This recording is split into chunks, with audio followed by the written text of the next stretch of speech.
we will be revisiting some of the concepts that we had studied earlier. In the process, we will take some more examples.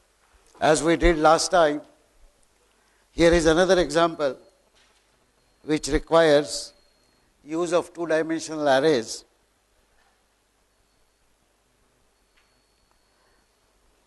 This is about satellite images. There is a large lake located in a portion of land, and a satellite image of that area is available. Estimate the area of the lake. So how will you do that? First of all, treat this as a real life problem rather than a computational problem. In this real life problem, do you know anything about satellite images? Not much. Okay?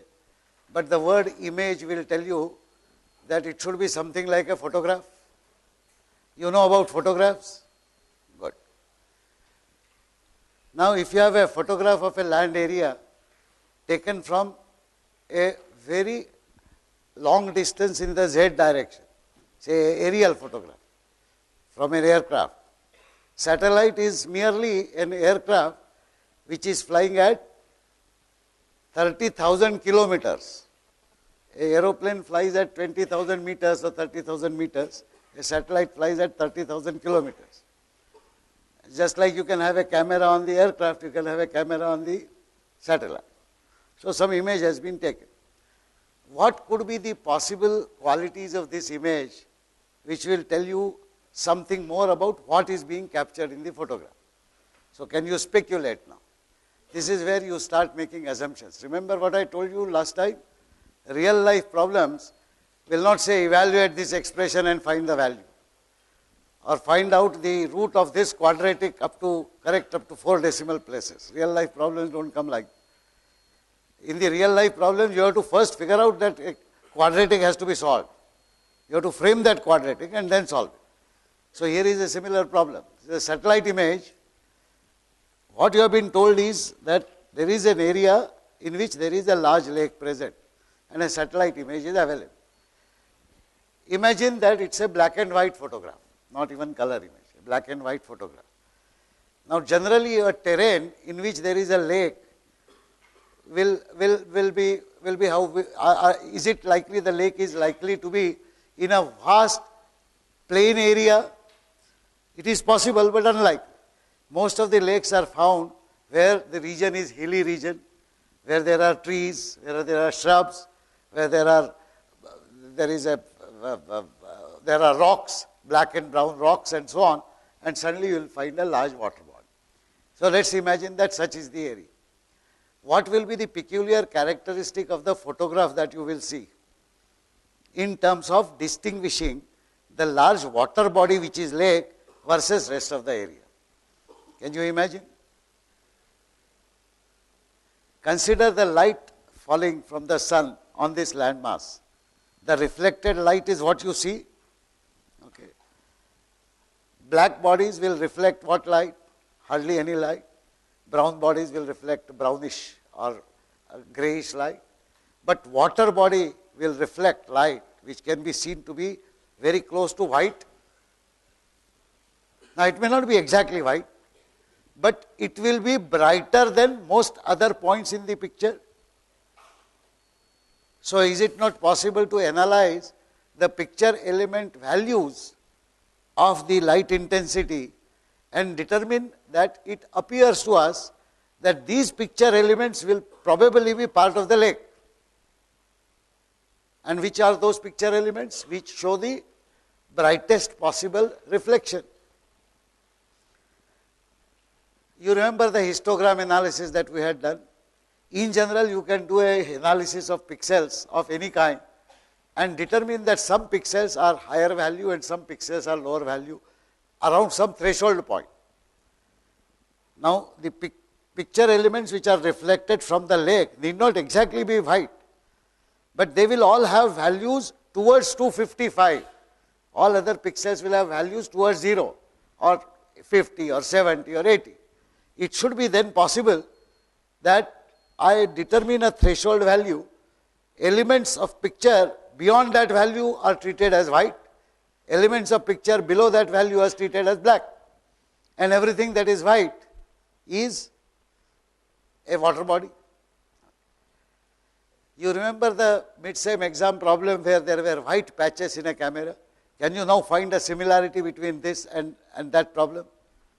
There you were to determine the area of the largest white patch. Okay. Here we are told there is one large white patch. Okay. You have to determine the area. So one problem is solved. We know that if somebody gives us a satellite image of a land area, I know how to determine which picture points belong to the lake, which picture points don't belong to the lake. That much is simple. But I am asked to estimate the area of the lake. Area is measured how?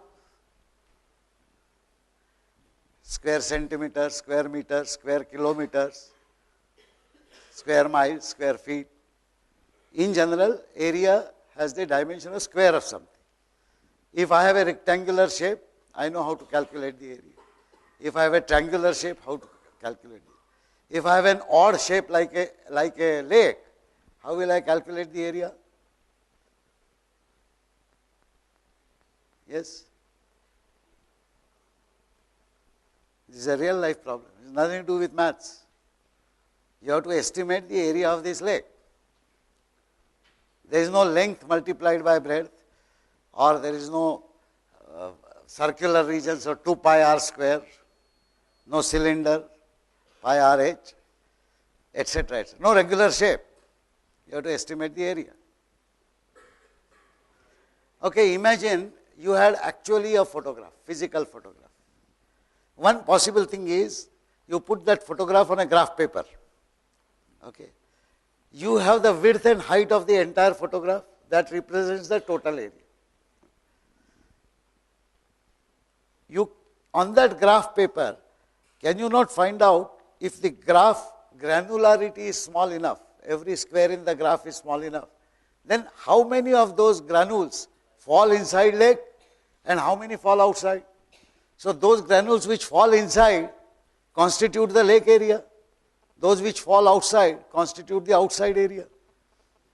If I can estimate the area of one square on that graph, then by counting the total number of square points inside the lake, I can find out the area of the lake. Now, what is a digital image if not an image drawn on a graph paper with every square as a pixel? So does it not tell you how to estimate the area? If you can find out all pixels which belong to that image, which is the lake, then by just their count, multiplied by the area of that pixel, is the area of the lake. Very good. Now how do you find the area of a pixel?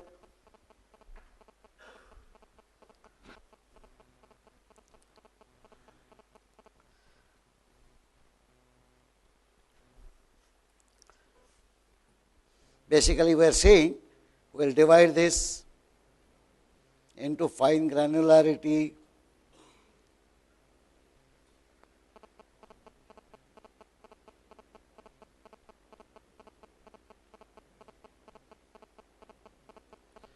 a digital picture is a grid like this.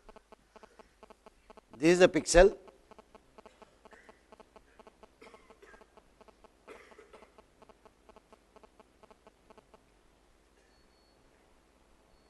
What is the area of this pixel?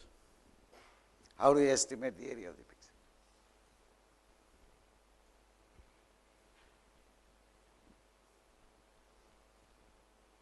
Let us say you need some more information about this picture, where this picture is taken. So somebody tells you, all right, this picture is taken in the Sahyadri mountains near Mumbai as you travel towards Pune, and the region is somewhere between Khandala and Lonavala. Now this is a large region. So you certainly can visit that place and find out, this is the lake, and by looking at the photograph, okay, this is the area around it. That much is clear. Now what? you still have to find out an area of a pixel. How do you estimate the area of a pixel? So think.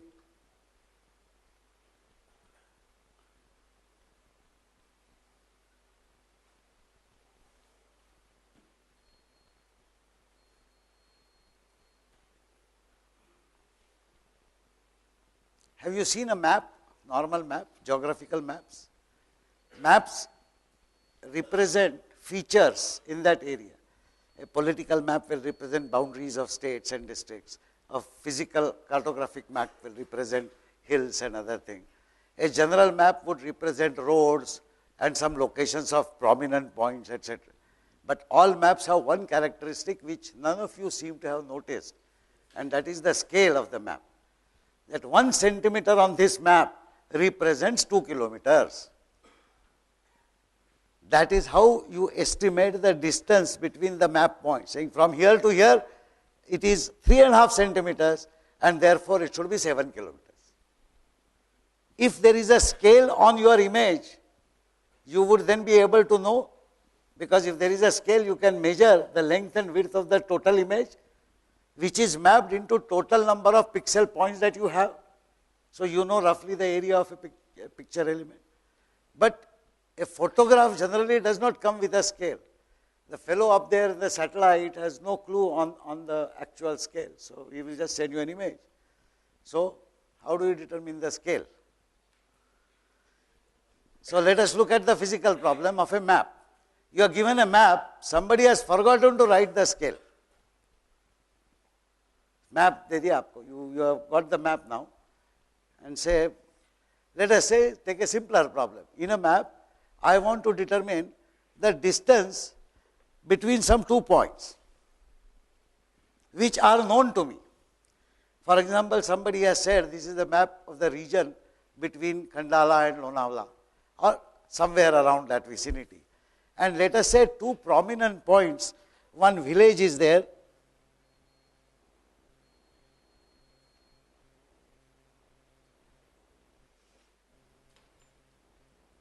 and somewhere here there are some trees.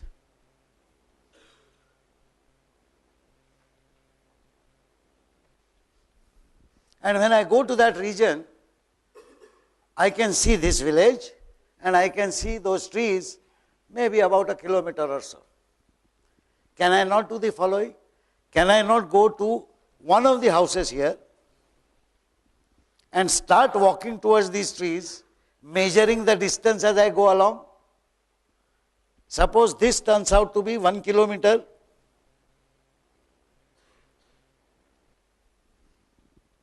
Then I know on the map, whatever is the distance in centimeters or whatever is equal to 1 kilometer. Can I not determine the scale of a map like this? I will have to do that, determine the scale, then come back to my digital image and say, okay, this digital image is so many centimeters by so many centimeters when I print it. Okay. This is divided into so many pixels by so many pixels. Now can I not know what is the area of a pixel? Second, is it right to assume that my pixels are square? Have you generally seen photographs to be square photographs or rectangular photographs? There is an aspect ratio of the photograph, some height and width. Okay. And you may do it as a portrait or landscape, but that is the general ratio. So it is not really true that my pixel will be squarish. But I will know what is the total height of this area and what is the total width of this area.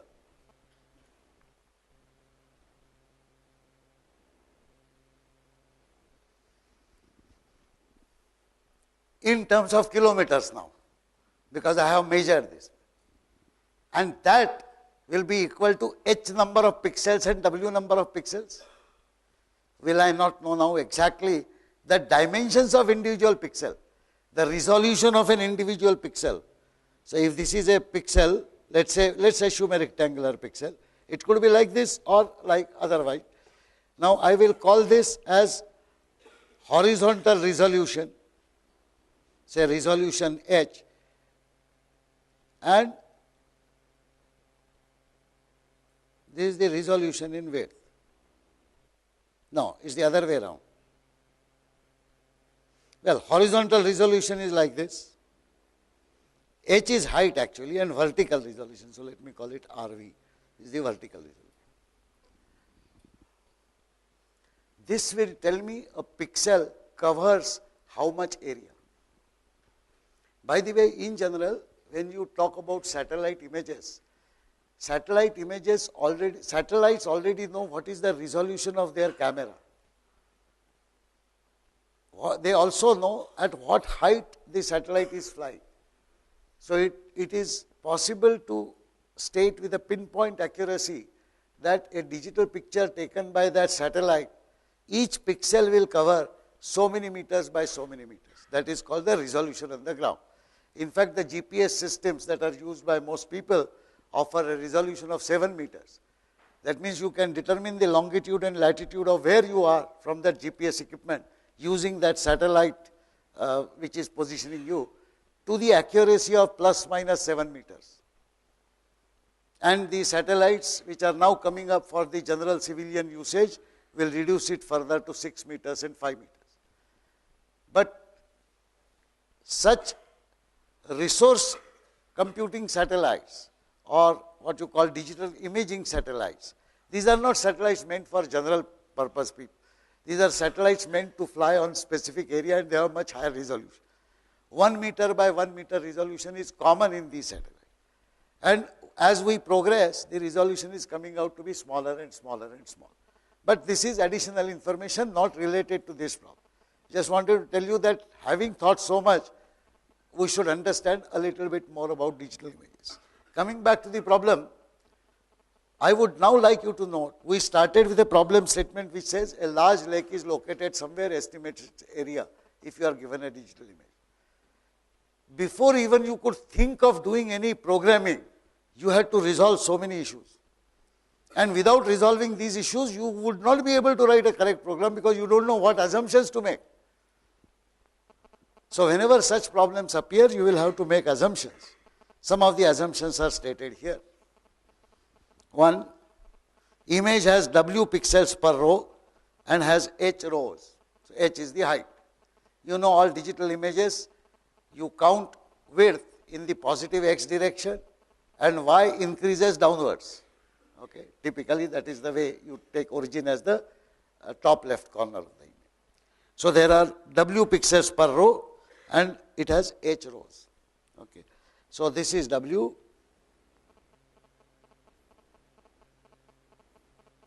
and this is H.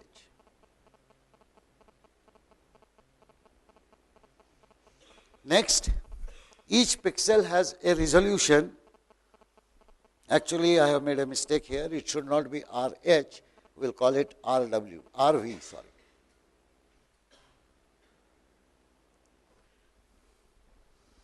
So RW by RV meters. And values of WH, RW, RV are known and are part of the image data. Later on, when I will put up a bitmap image format, a file called something.bmp, you will notice that each BMP file has a header of 56 bytes. And those 56 bytes contain a whole lot of information which includes the width and height, which includes the horizontal and vertical resolution, which includes the color scheme of the image, whether it is monochrome or color, which includes how many bits per pixel are encoded. All of this information is there in 56 bytes. And this is followed by the actual image data in bytes. That is how the actual images are stored. These are all binary files. They are not stored as your what you call conventional text files and so on. However, we generally deal with text files because we are used to inputting data on a keyboard where you type ASCII characters and you expect a cin statement or some such similar statement to take these character strings as 121, 255, 0, 72, etc. and convert them into integer numbers internally. So that is how we will assume that these values are known and as part of the image data, and the image data format is something like this. So I have stored it in a text file.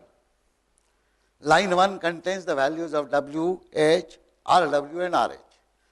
RW and RH are irrelevant for my determination of which pixels lie on the lane. They are useful only from the point of view of estimating the area in square meters or square kilometers. W and H, however, are important because that will determine how will I read the data. And the next assumption says that next line will contain all pixel values in first row. So suppose the first row has 800 pixel values. Then first value will be written as say 124, one blank, 78, one blank or two blanks, whatever. Normal way in which you feed integer values, one after another, blank, blank, blank, blank, blank, and you presume that the enter is placed while editing this data file, while preparing this data file, only when the entire first row is entered. That is possible, that is permitted. In fact, you know that if you use cin statement to read the data in, it is not necessary that an entire row be accommodated on one line only. You could actually put only one value per line, it does not matter. All that the assumption states is that first W number of values will come belonging to first row. Next, W number of values belonging to second row. Why it is important? Because you want to assign in a two-dimensional matrix the actual image values appropriate. If W is not known, then you would not be able to know how many values to put in the first row and then the second row and third row. Of course, you may call it 0th row, first row, second row. With these assumptions now, how do you solve the problem?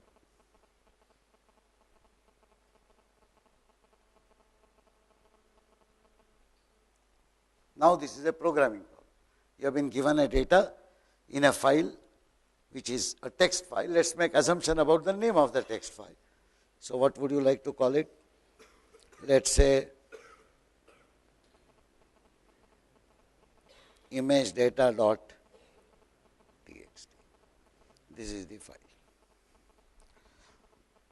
Of course, if it is a text file and I know I am going to read only this text file, and I know I am not going to now prompt the user, give value of W, give value of H, give first row pixel values, etc.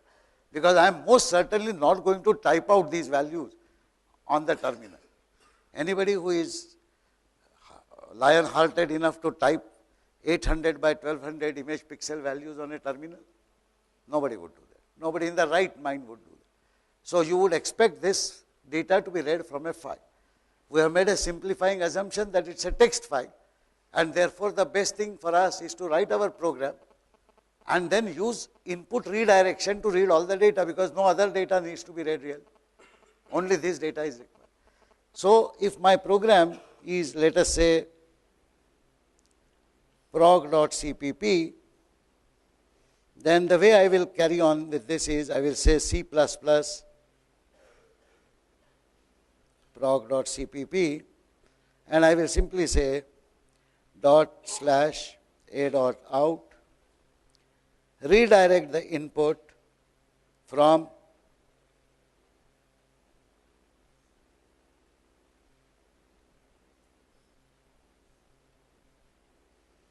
you understand this now? So there is no input to be typed on the keyboard. Whenever input is large, you will invariably use this. Later on we shall see that this may not be adequate. Suppose I have to read data from a file and also read data from input. How will you do that? Normally you can't using the redirection. If you say redirect, then every cin statement that you write in your program, okay, will take the data only from that file. It will be disconnected from your keyboard. So whatever input you give on the keyboard cannot be taken. If you want to read from both keyboard and the file, then in your program, you must explicitly open this file and read from that file explicitly using fread statements or fgetc, fgets or fscanf kind of statement. Then only you will read from that file. And then your cin statements will ordinarily come from the keyboard. You will of course not use redirection in that. So these are the alternatives. So having said this, now we need to solve the problem. How do we count the number of pixels in a satellite image which has a value bigger than some threshold T. Okay.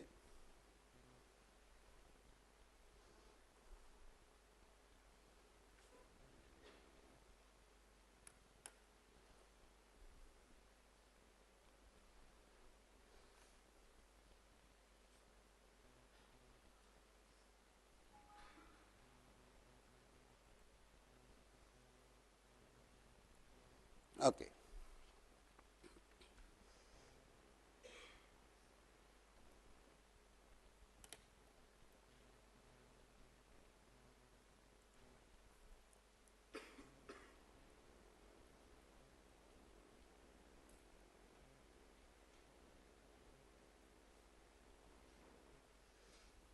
I have to declare my data structures. How should I declare the picture element values?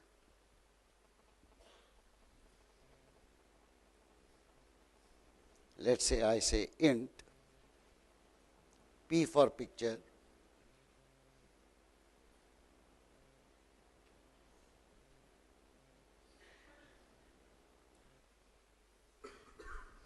I have to declare the size of P, number of rows, number of columns. Any suggestions? This is another assumption I am making. Please note that we have assumed H and W values will come from the file, but we don't know what those values are. What are the likely values? Again, you have to make some assumptions, and they have to be realistic assumptions. So, reasonable assumptions, as I said. Now, what is reasonable in this case?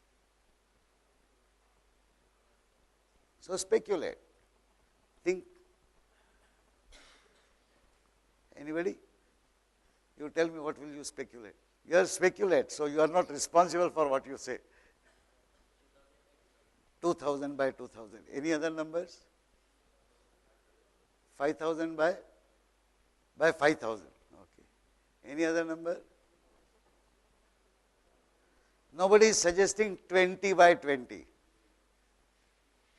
Everybody agrees that 20 by 20 will be a scam.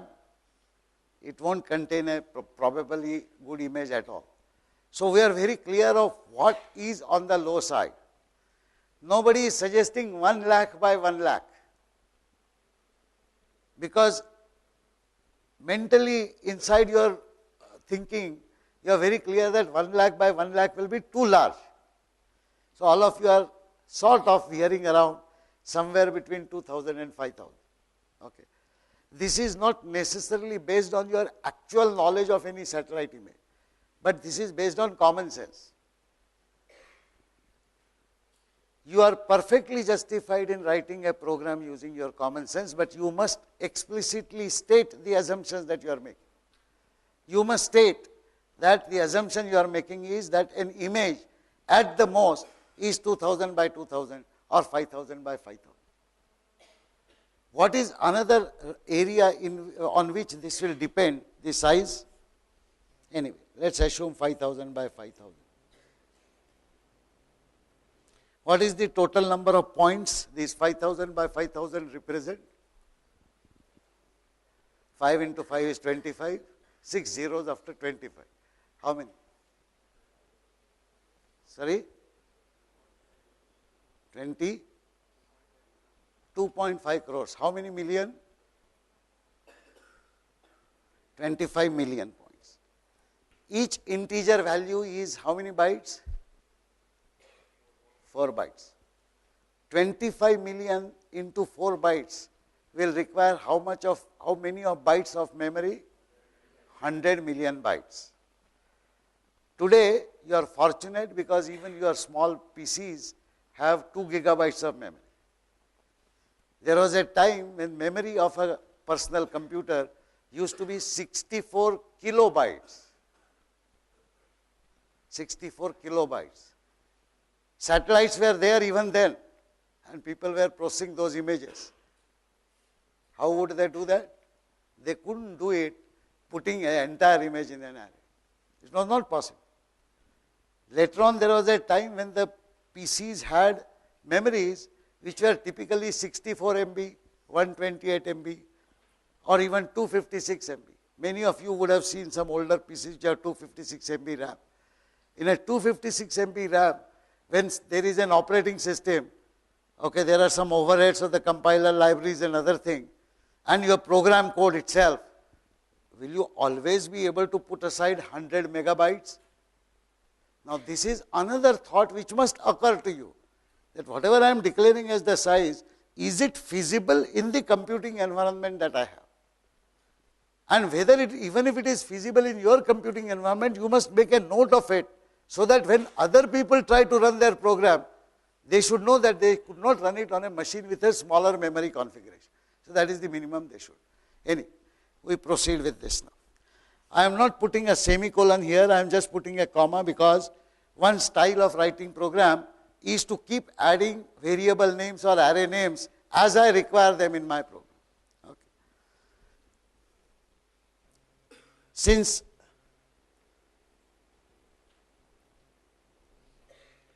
no cout needs to be given, because I know that I am going to read the data from a file, I can directly read which things. I can read W, I can read height, I can read the resolution on the horizontal side, and I can read resolution on the vertical side. I have read 4 values, I must therefore declare all of them.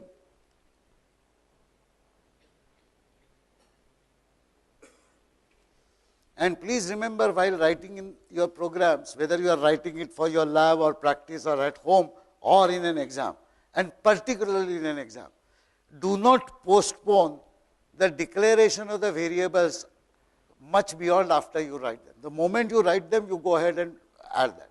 Because later on what will happen is something will remain undeclared, and one of my TAs will deduct half mark very happily for that. So don't make such mistakes. Okay. Next, what do I read? I have to read now the image data. And how is image data organized? W pixels first of the first row, then second row, then third row. How many rows are there? H number of rows. How many columns are there in each? W. So it is very simple.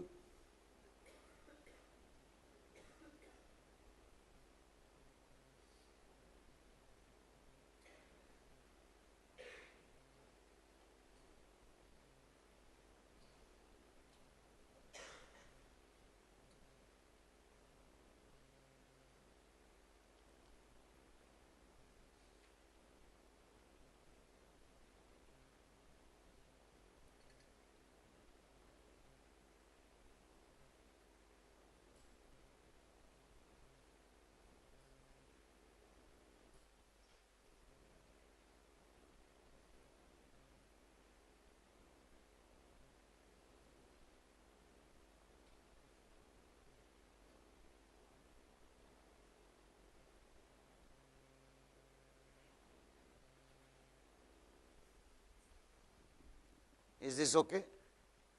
Is this statement syntactically correct? The declaration of I and j is not done.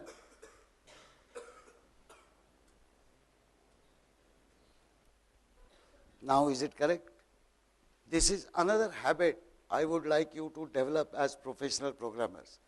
When you write a portion of the code, then and there itself revisit that code to check whether the semantics or what you want to write is correctly written, and check whether all variables arrays are declared or not.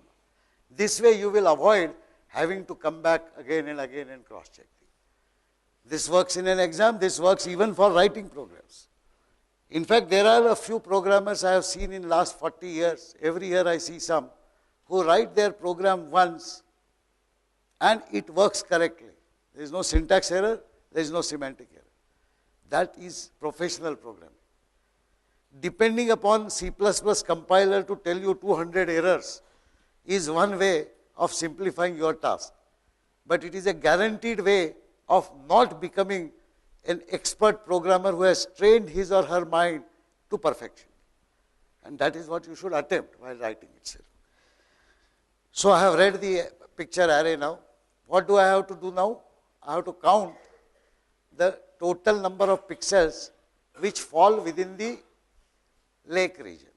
Okay. And that count itself, if I print, that is an indication of what is the area.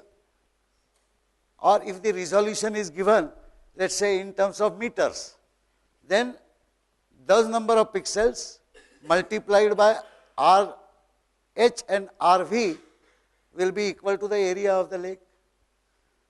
So I am going to count the number of pixels which are in the lake. I will need a variable called count.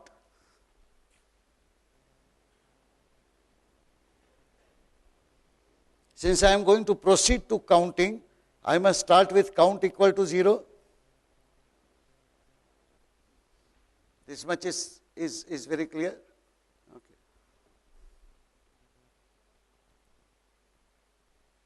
Now what do I do? Again I have to set up an iteration.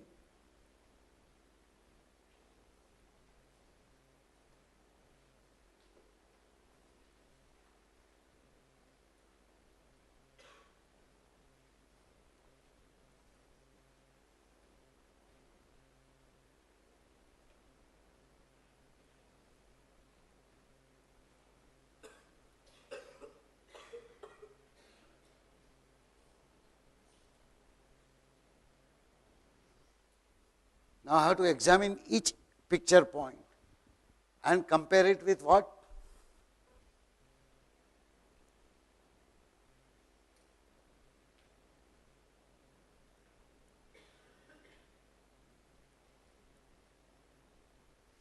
Please remember, at this point in my program, I have a certain value of I and a certain value of j. So in that large image, I am actually examining I comma jth element. I am at that point. So Pij is well defined and can be accessed at this point. Now this value, if it is larger than certain threshold, then we have said it belongs to image. If it is smaller than certain threshold, we say it does not belong to lake. Sorry, the first one belongs to lake and the other one does not belong to. Right? So all that I need to do is, if the value of this pixel is greater than that threshold, what is that threshold? We have not made any assumptions. Suggest. Sorry? 128. So he is doing a very sophisticated estimation that total white would be 255, complete black will be 0. The region is likely to have a plethora of things, but he is presuming that all lake pixels will reflect a light intensity which is 128 or more. This is reasonable and this is quite okay, but I would suggest in case of digital images, two possibilities. One is to make an assumption slightly on the higher side, so that, because 128, if you look at the black and white or monochrome images, 128, while it could be occasionally because of a dull image, the lake may reflect that, but it could also be the pixel values of some surrounding area, particularly a patch of land which is sort of whitish or less brownish. However, any number that you assume is perfectly fine as long as it is towards 255. So for example, here, will the assumption 78 be reasonable? No. The assumption 255 is more reasonable than 78, although both may be wrong, because 255 is an exact white reflection which is unlikely to happen. So we will make here a statement, Pii greater than, let us say, we will put it arbitrarily as 200. And here we will state threshold 200 assume. So this is your assumption. Please note that all the assumptions which I have stated there are best written as a part of your program itself. So after you say IO stream and using STD, using namespace STD, either before that or after that, nobody prevents you from giving a larger comment which says this program is written by me. It supposedly analyzes an image data from a satellite. It identifies the region of a lake and estimates its area. Following assumptions are made. So whatever English you have written in your notebook, you might as well write it in your program. And then that becomes your programming style. So your thinking proceeds along with the program writing. However, the thinking is done first, program writing is done later. And therefore, these assumptions or any statement that you wish to make about your algorithms should precede your program. Ordinarily, you may write them on a notebook separately, but you may also include the majority of those observations or assumptions in your program itself. This is called inline documentation, as opposed to an external documentation. And one is not the replacement for other. Both are considered important. Anyway, if that is so, then what do you want to do? Simple.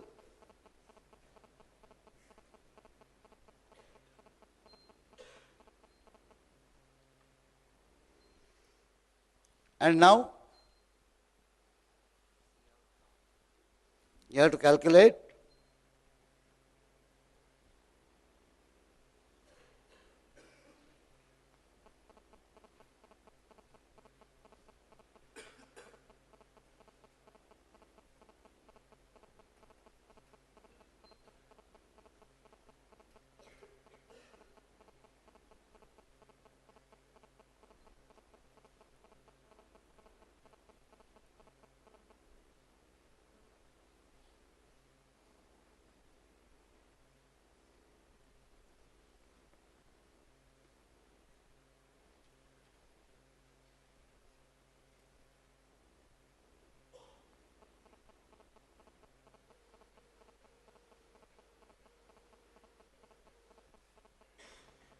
agreed? So everything is correct, something else is required yet. Area is not declared. Now, suddenly it should occur to me that area is not likely to be integer square kilometers. Is it likely to be integer square kilometers? No. In fact, any area in real life will have some fractional value. I have made certain assumptions. The resolution of the horizontal scale and the resolution of vertical scale of a pixel, I have assumed to be integer. If that is so, then that assumption must be stated in terms of integer meters. In real life, if you know the total number of pixels, and let's go back to the previous slide here.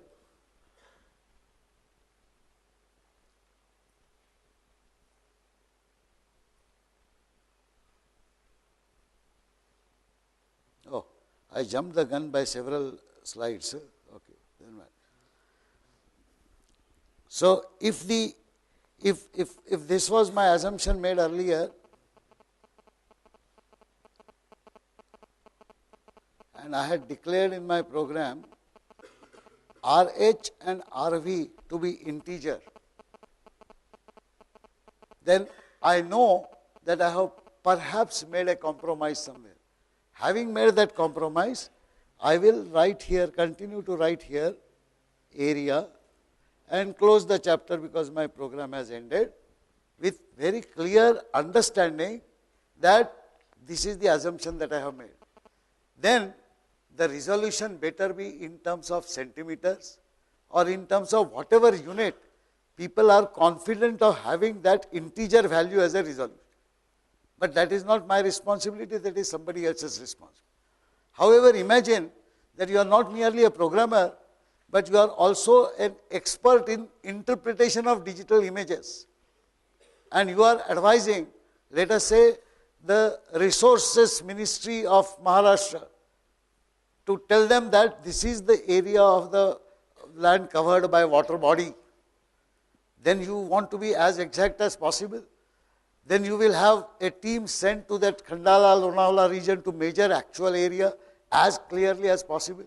Take the total number of pixels and not depend upon RV and RH which is given that satellite image, but determine that independently by actually locating all the boundaries on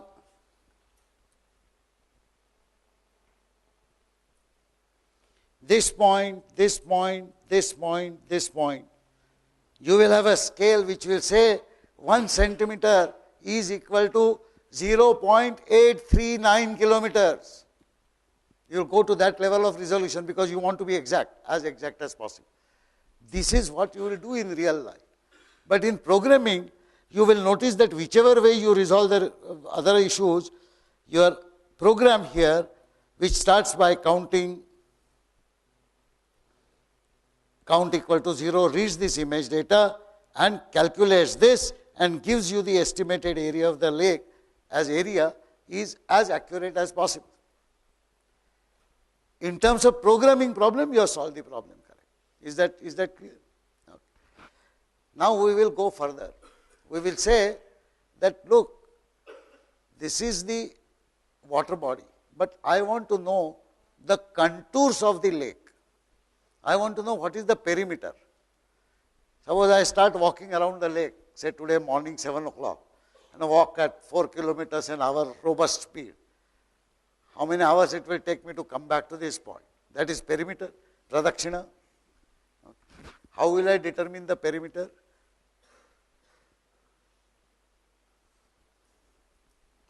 Yes?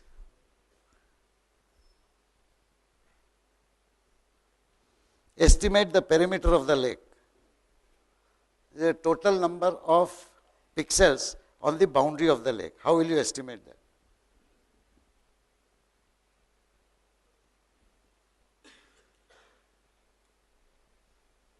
All the other assumptions that you have made stand. Yes.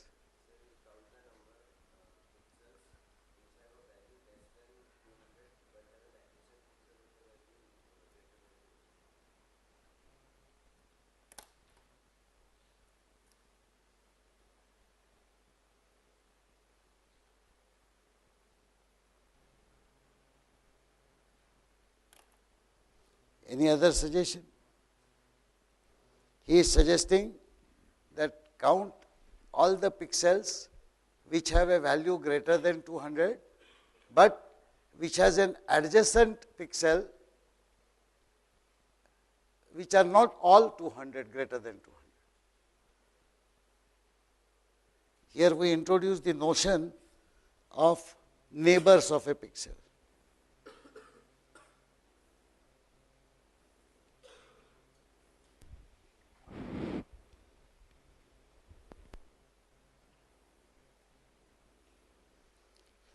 Suppose this is a pixel I comma j that you are looking at. Then how many neighbors does this pixel have? 1, 2, 3, 4, 5, 6, 7 and 8. There are 8 neighbors. When will be a pixel on a boundary? Some of the neighboring pixels are belonging to lake and some of the neighboring pixels are not belonging to lake. Even if one pixel does not belong to the lake, then I must be on the boundary. Very simple. If I am somewhere here, imagine I am me and I have these 8 neighbors. Now I have to examine all my neighbors. White, white, white, white, white, white, white. Okay. Then I must be inside the lake. Okay. If I examine my neighbor, black, black, black, black, black, black, black, black, then I am outside the lake. Now I examine neighbors, white, white, black, black, oh, some blacks. Who am I? White. Then I am on the border. If I am black, am I on the border? If I am black? No. Because I am not part of the lake. Border of the lake is defined by those points which are in the lake but on the border. So I must be white to begin with. However, suppose I count all pixels which have at least one non-white neighbor. Will my estimate be wrong? Without caring for who I am. If I did that, what will be I counting? That is, I am saying I don't care who I am, but I examine all my neighbors, and if any one of those neighbors is non-white, or the other way around, if any one of those neighbors is white, then I count myself to be on the boundary. Will that be correct? If I did that, I will be counting even myself when I am just outside the lake. So, two conditions. One, A, I should be white, and B, I should have at least one non-white neighbor. At least one non-white neighbor. As long as I have one non-white neighbor, I am on the boundary. Now, if I count all such pixels, they will amount to what? The pixels on the boundary. But how will I calculate the perimeter? Perimeter is a distance measure, length measure, not area measure. How will I do that? Okay. So, let us look at some of the pixels. If I have a pixel on the boundary here, then the length of the pixel is equal to the vertical resolution, because it happens to be on something like a straight line. If I have a boundary pixel in this region, then the length of the pixel is equal to horizontal resolution. If I have a pixel in some region like this here, which is on the boundary, then the length covered by it is equal to the diagonal of the pixel. And it is not very easy to determine who is on the diagonal, who is horizontal, who is vertical. And then some jokers will be neither horizontal nor vertical nor diagonal. In short, we recognize that determining the length of the perimeter accurately is a harder problem. It's not very straightforward, not very simple. But I can make a reasonable approximation. And I can say that every pixel represents an average of this length. An average of this length. Suppose I made assumptions that the average length is somewhere between, it is larger than the height or width, but it is lesser than the diagonal. Will I be accurate? I do not know. I am speculating. Everything depends upon the shape of the lake. If the shape of the lake is very arbitrary, okay, if it is oblong, elliptical, then there will be more pixels which will cover only the horizontal resolution, and very less which will cover the. So this is not an easy area to estimate. However, I can do the following. I can say that, look, I will produce an output which will give you all pixel coordinates on the boundary. And I will also give you the total number of those pixels. Now, based on the boundary, you determine what you want to do. So that is a reasonable assumption about programming problem. I am converting a physical problem into a programming problem, saying that I do not know how exactly to calculate. Given more time, I will do it. In 10-15 minutes, I cannot work that out. But permit me to do the following. Whenever I determine a pixel on a boundary, I will output its coordinates, and at the end, I will give you total number of pixels on the boundary. Is that a reasonable approximation of the problem solution? The original problem said find the parameter. Okay. This is what you will notice. In an exam, you will get specifically to determine the number of points on the boundary or coordinates of the points.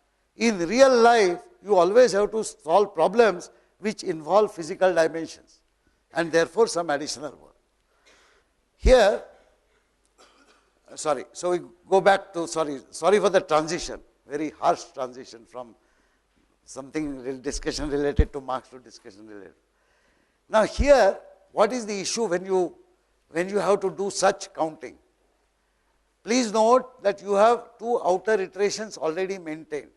For I equal to something, for j equal to something. And inside those two iterations, you are sitting at I comma j. Now you have to examine all the 8 neighbors of I comma j. How will you do that?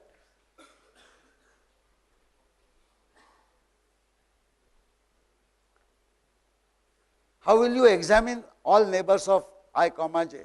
Suppose Pij is me, and I first examine whether I am lake or not. Okay. So if I am lake, now I have to examine whether anybody around me is non-lake. If it is not lake, then I have to increase the count. If everybody is lake, then there is no issue. So if the non-lake count is more than 0, then I am on the boundary. But I already have one fellow called count upstairs, which is counting the total number of pixels, which I will still use to count the total number of pixels on the boundary now. So I need another count, which is called the neighbor count. Amongst my neighbors, how many neighbors are non-lake? I want to count. So how will I write my program? I imagine now here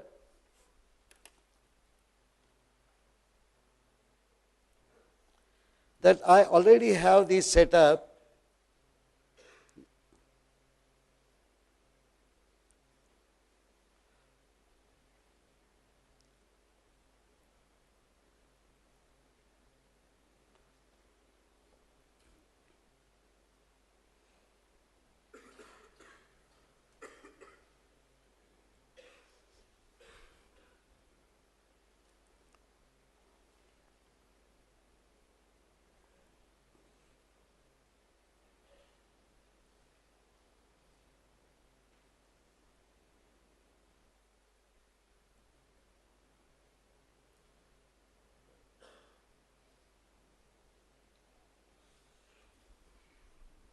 I want to examine neighbors of Pi comma j, provided Pi comma j is lake, not otherwise.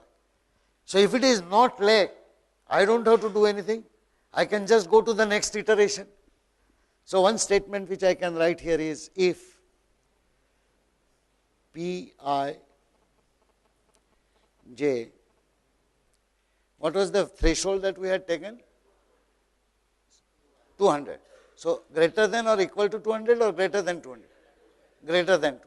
So if I say this is less than 200, then I can simply say continue, less than equal to 200. Then I can say continue. You know, understand what continue is? Continue will break the innermost loop. It will go to the next value of j. Okay. And therefore, I have nothing more to do with this pixel. So if I am not, why? If I am not lake, then I have no reason to examine my neighbors. I come here only if I am lake. Now I have to examine all my neighbors. But I require an additional count. Suppose I say int n count.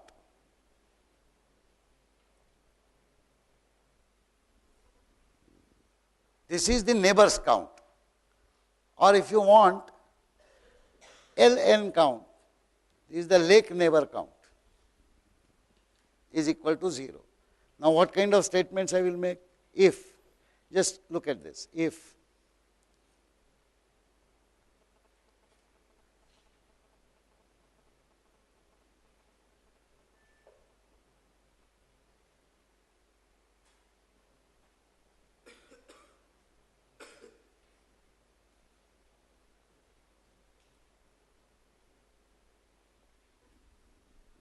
I am I comma j.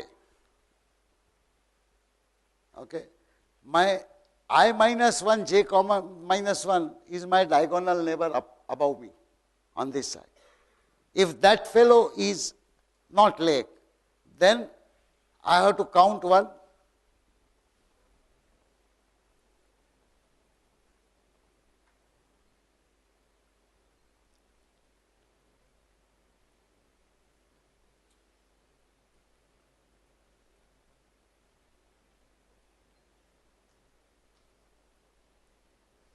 Who is Pi minus 1 j? The fellow above my head. I am ij, I minus 1 is the previous row, j is the same column, so the pixel above me. Same thing. I will have to do this for each one of my 8 neighbors. No shortcut. Sorry?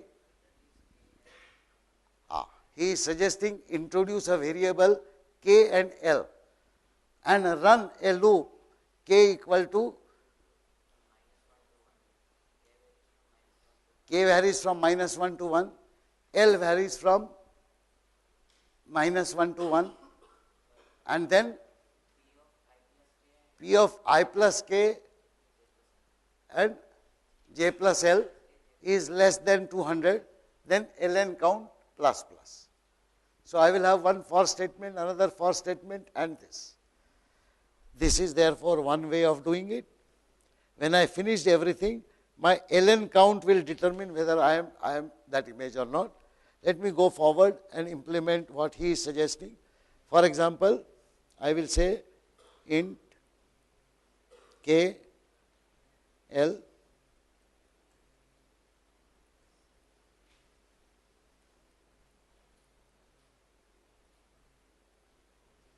what will be the maximum value?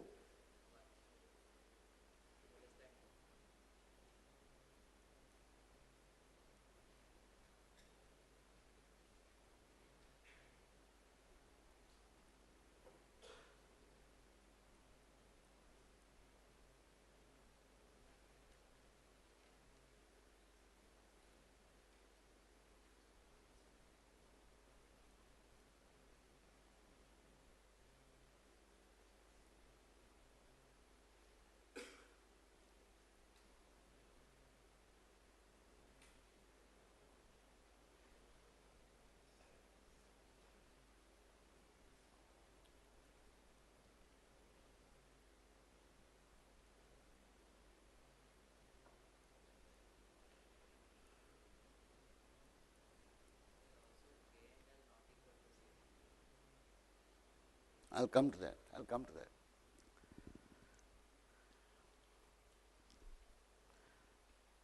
Suppose k and l is equal to 0, I am examining Pij, that is myself. Although I have already said continue, there is no point in examining it. But if I introduce this, then I don't have to examine whether I was right or not, because I am also getting examined in the process.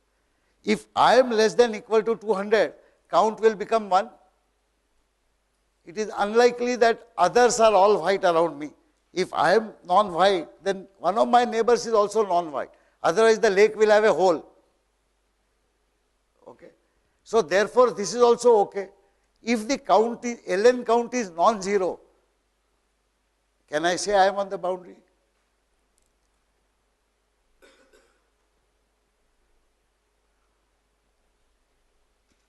So, here what is happening is, if I maintain, let us look back at my program here. If I have already said that if this particular statement look at, if Pij less than equal to 200 continue, that means I will never come to this point if Pij was not lake. I will never come to this point. So, even if this statement is executed, it will not do any harm, because it will not add anything to my ln count. So, my ln count will still be correct. Now, all that I need to do is, if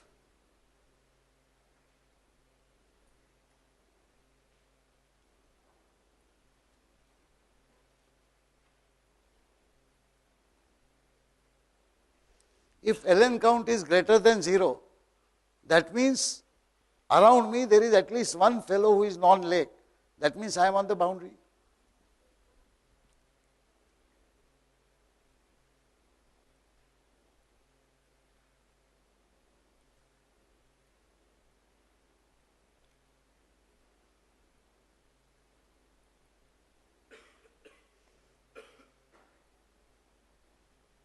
Whatever statements you want to write. And of course,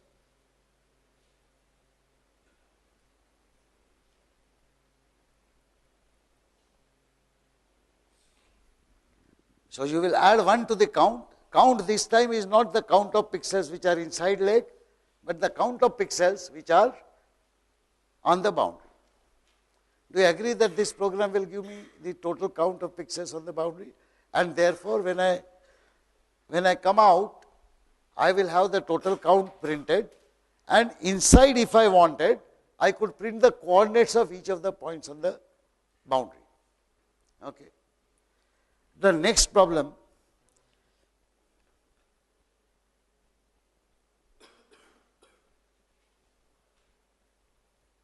okay, I'll have to draw this again, doesn't matter.